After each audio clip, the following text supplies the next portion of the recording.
Narito na nagbabagang balita sa oras na ito. Bibili ang Department of National Defense ng 12 jet fighters mula sa South Korea at 8 combat helicopter mula Canada para sa Philippine Air Force.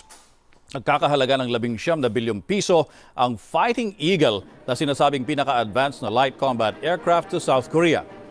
Sa isinagawang paglagda ng kontrata sa Camp Aguinaldo, kasama ring bibilhin ang 8 combat utility helicopter na nagkakahalaga ng 5 bilyong piso. Gagamitin ang 5 rito bilang multi-role helicopter, habang ang natitirang 3 ay para sa mga opisyal ng pamahalaan. Darating sa bansa ang mga nasabing jet fighter at helicopter sa susunod na taon. Manatiling nakatutok sa ABS-CBN para sa iba pa nagbabagang balita. Ako po si Tony Velasquez. Narito ang mga balitang dapat abangan mamaya sa Bandila. Testigo, umaming inutusan siya para siraan ang isang Deputy Commissioner ng Customs.